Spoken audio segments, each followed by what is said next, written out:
Hey everybody, it's me checking in. Yep. Can you see? I look a little red-nosed. I've been crying. People posted things on my Facebook page that made me cry from just sheer being touched. And I just wanted to share some things with you today. I haven't made a video in a while. This has nothing to do with anything to do with weight loss surgery, except that it has to do with feeling comfortable in your skin and feeling whole and really integrated, body, mind, and spirit. And that's as true for people with weight loss surgery, weight issues, body dysmorphia issues, wherever you want to plug it in. I think it affects people that are born sensitive by nature, and we tend to not know how to. I would say we appreciate things on a different level, probably more so than the average person who walks by something and doesn't notice it. Those of us who notice the littlest little thing are affected by a lot of external factors, and that can wear us down. And today was one of those days for me. I didn't feel like I had any reason to be blue. I slept well. I got up, realized it was 9/11, saw something about that. Made me remember the 9/11 and where I was and what I was doing, and when I was talking to my mother, who's no longer with me, called her on the phone, was hysterical and like in shock, and I kept thinking, this is like Pearl Harbor. This must have been what it was like for Pearl Harbor, because my mother was of that generation. And then, you know, that never-ending nightmare of watching that all unfold in front of us. Okay, so America will never be the same. I don't think any of us can ever quite be the same after that significant historical, life-altering experience for so many, and really for the nation as a whole. And then I saw that my oldest daughter had posted some pictures. I talked to her yesterday on the phone, and she posted some photos on Facebook on her page that were of me and her. She and I when she was a little baby, and then was one of her and her dad, and then one of her and her sister when they were little, and they were all when they were little, and they just really got to me. And you just remember, I mean, they don't even have a clue how much they mean to you and what it's like when you have your babies. And you know, that's a big season in your life. You give everything to that season, and then they grow up and they don't have the same it doesn't have the same resonance in them, because they weren't attentive and aware to the level that you were. And anyway, that made me very nostalgic and very, you know, lonely for my children, or lonely for, I don't know what, a nondescript something. Grandchildren. I don't dare say that, do I? Too loud. Anyway, waiting, just in the waiting mode. And then another friend of mine had posted something, a lady that was a sister of someone who was so dear to me and still is dear to me, and she still is present with me even though she is not on this planet in physical form. And she was precious to so many women. And one of her sons just had a birthday, and he just got married, and someone was telling his wife about this friend of ours, Cynthia, and how precious she was to them. And I had to write a comment on that, and how she had impacted my life, and she was one of a kind. And so that kind of got me in a place, okay.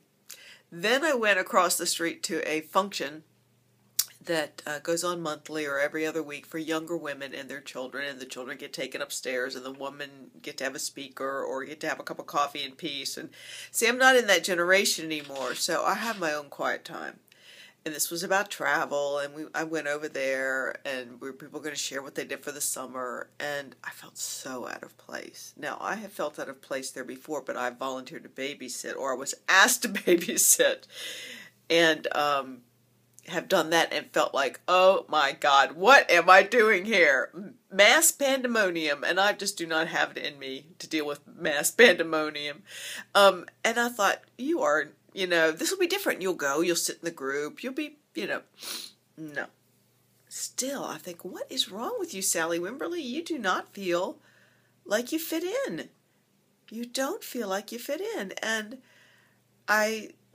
people were sharing about what they did for their summer vacations, and all these women who have many children or some children or no children were like going everywhere. And I'm like, I felt like, oh my God, what is wrong with you? You can't even figure out. So anyway, needless to say, I was just, again, going, everyone's going somewhere but you. What's the matter with you? But it was good because I did pick up a tip or two about some things.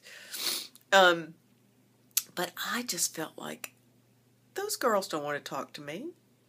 And I didn't feel comfortable. I was not comfortable in who I was and where I am in this life at this moment in time. So then I came home and was more blue.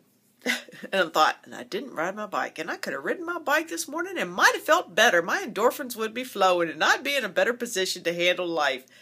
But I didn't. I went to this thing instead. And it's fine. And then I wrote some sad, pathetic thing on Facebook. Boo-hoo-hoo, poor me.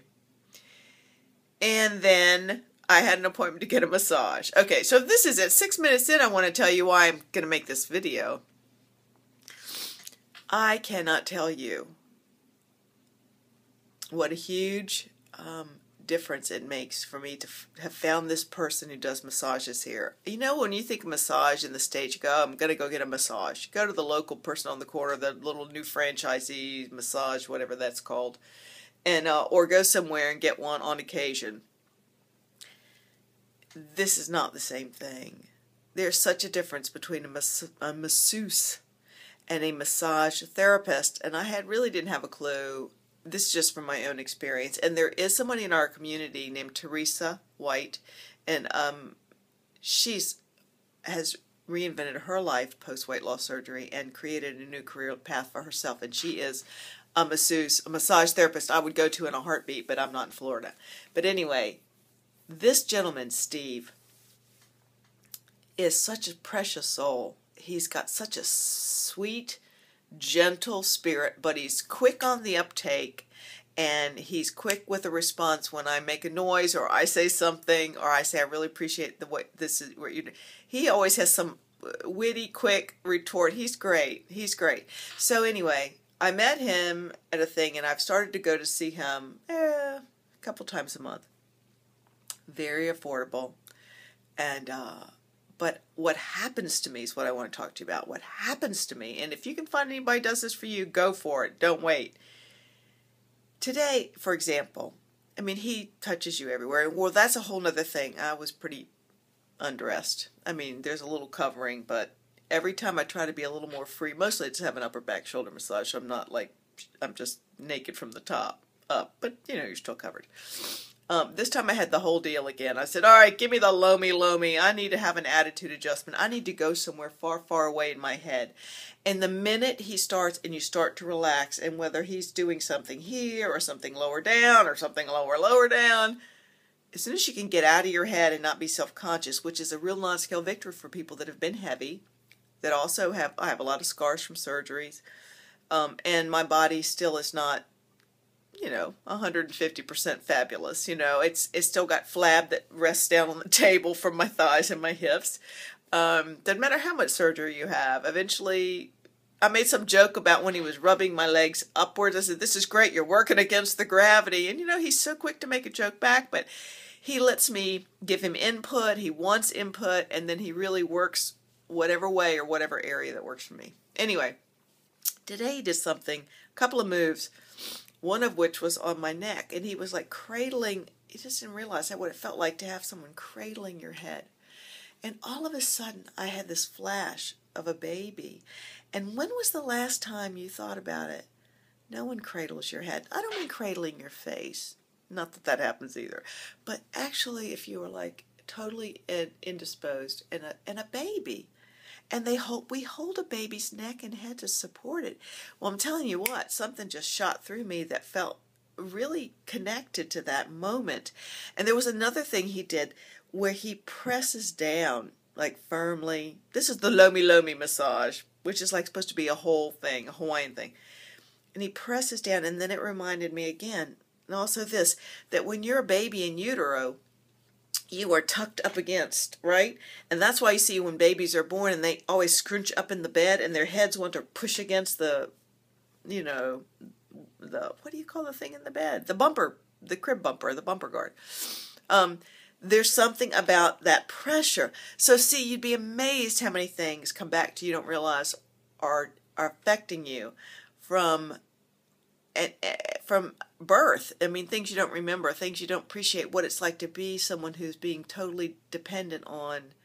I mean, you have to be totally relaxed, and he moves your arm, and, you know, you just have to let go of it. And but the baby thing really hit me today, and the effect it has.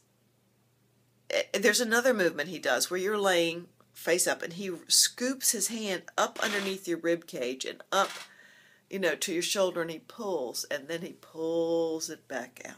But the fact that he's scooping you up and your back is arching, there's something in that move. I mean, I've never been moved like that. I can't think of a time my body has been in that kind of a position where you're being, it's not like anything weird. I mean, I know that sounds weird, but there are definite ways that we cannot touch ourselves. And please don't go any really weird place with that. Or we are not held, touched, embraced in a way. It's different. I just can't explain it. So I felt like today was an example that you can be manipulated physically, but there can be a mind and body connection that really frees you up and releases you. And when I'm there, I'm telling you, there are moments where my mind goes totally white.